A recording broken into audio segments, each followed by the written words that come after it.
I'm Mike McKay. I'm the Executive Director of the Great Lakes Institute for Environmental Research at the University of Windsor. And today I led the Canadian component of the HABS grab. HABS is an acronym for Harmful Algal Blooms. And this was a coordinated binational survey involving 8 research vessels, 15 different institutions between Canada and the USA to try to uncover the root causes and solutions related to the harmful algal blooms that have been plaguing Lake Erie in recent years. This year, as we had predicted back in early July, the algal bloom has grown. At present, it's roughly 1,500 to 2,000 square kilometers across the western basin of Lake Erie.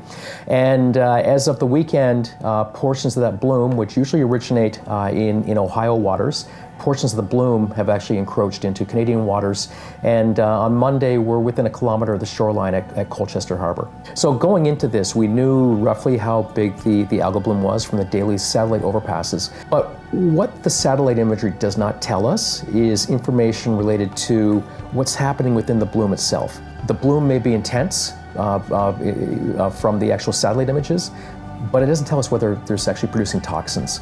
And so this coordinated survey provided an opportunity for us to go out and sample and actually measure toxin levels, toxin profiles in the lake. I think for us to advocate for funding, for continued research, and for mitigation of harmful algal blooms, part of that has to be relating potential public health concerns of this annual event that occurs in Lake Erie.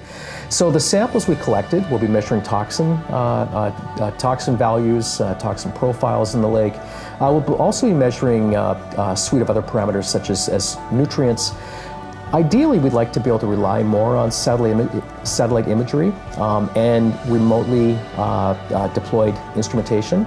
Right now, those instruments cannot provide us information on toxicity in the lake. However, if we can make connections between what those instruments tell us and these field surveys where we can actually measure toxin concentrations, we can have more predictive capacity in the future to understand not only how big the bloom is, but whether it's a potential threat to human health.